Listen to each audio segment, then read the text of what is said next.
Ang mensaheng hatid ng tulang ito ay para sa mga pusong hindi matutong bumitiw, sa mga taong patuloy na nagmamahal kahit paulit-ulit silang nasasaktan, para sa mga umaasa pa rin, kahit na ang dahilan ng kanilang sakit ay siya ring dahilan ng kanilang pag-ibig.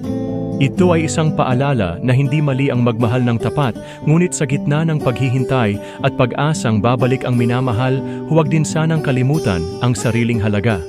Ang puso ay maaaring maghintay, pero karapat-dapat din itong mahalin ng hindi lamang sa alaala o sa panandali ang pagbabalik. Sa mga tulad mong handang muling magtayo ng wasak na pagmamahal, tanungin mo rin ang sarili mo, hanggang kailan ko ipaglalaban ang isang taong hindi ako kayang ipaglaban?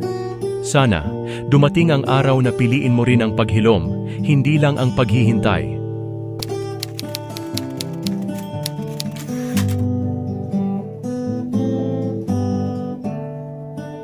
Kay Rami ng gabi, nakatitig sa kisame. Habang ang puso'y tila nag-aalala, ulit-ulit tinatanong, bakit nga ba mahal pa rin kita? Sa bawat patak ng luha na dumadaloy sa pisngi, kasabay nito'y kirot na iniwan mo, pait ng mga pangako mong iniwang hungkag. Ngunit sa di malamang dahilan, ikaw pa rin ang laman ng bawat dasal. Ilang beses na kitang sinubukang talikuran, subalit mas matindi ang lungkot ng kawalan. Hinahanap ng puso ko ang init mo, kahit malamig na ang hawak ng iyong mga kamay. At kahit ilang ulit mong sinaktan, ang sugat na dulot mo'y tila asukal.